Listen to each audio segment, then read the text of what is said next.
In 2022, the world's central banks bought more gold than in any year since 1950.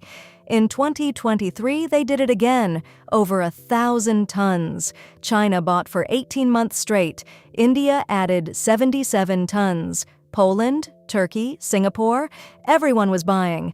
Understand who this is. Sovereign institutions with armies of PhDs, access to every dataset on Earth, and centuries of memory, all quietly deciding the same thing. We need more gold. The question isn't what they're buying, it's what they're afraid of. Because on paper, gold is a terrible asset. It pays no interest. It costs money to store. It builds nothing. So why? One phrase, zero counterparty risk. A U.S. Treasury is a promise, only as good as America's willingness to honor it. Gold is nobody's promise. It's just gold, regardless of who's president, who's sanctioned, or whether the financial system is even functioning. And this instinct is 5,000 years old. Of the 90-odd natural elements, gold alone passes every test of money. Scarce, durable. Gold mined by the Egyptians still exists. Divisible, identical everywhere, and impossible to print. For most of history, money simply was gold. Even in 1944 at Bretton Woods, the dollar was pegged to gold at $35 an ounce, and the world was pegged to the dollar. Then, on August 15, 1971, Nixon closed the gold window. Paper money broke free. But here's the tell. Through 5 decades of fiat money, the central banks never sold their gold. Thousands of tons kept in the vaults. A silent admission of what the asset of last resort really is. Well, almost never sold. In the 90s and 2000s, Western central banks did sell, calling gold a barbarous relic. The most infamous, between 1999 and 2002, Britain sold roughly half its gold near $300 an ounce. Gold now trades above $2,600. They call it Brown's bottom. Then, the pendulum swung. 2008 shook faith in the Western financial system.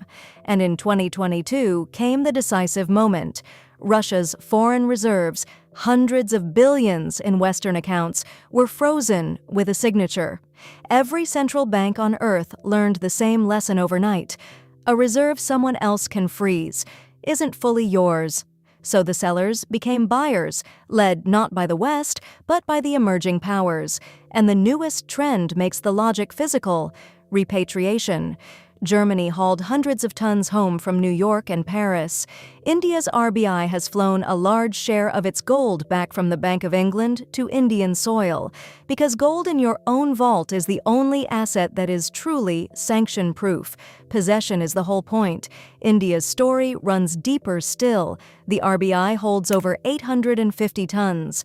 But Indian households hold an estimated 25,000 tons, nearly $2 trillion, the largest private gold hoard on Earth. Combined, India holds more gold than any country except America. All this buying has rewired the market. Central banks were once 10 to 15% of gold demand. Now they're 25 to 30, and they are price insensitive. They buy at $1,800 or $2,600 because they're not trading. They're building insurance, which is exactly the lesson for your own portfolio. Gold is insurance, not an engine. A modest slice, commonly 5 to 10%, cushions the years when everything else breaks. And in India, paper beats jewelry for investing, gold bonds and ETFs without making charges or purity worries. So read the signal correctly. The institutions that built the modern money system are not buying gold because they think it will go up. They're buying because they're not sure the system they built will hold. That's not a trade. That's a statement. If this changed how you read the yellow metal, there's more where that came from.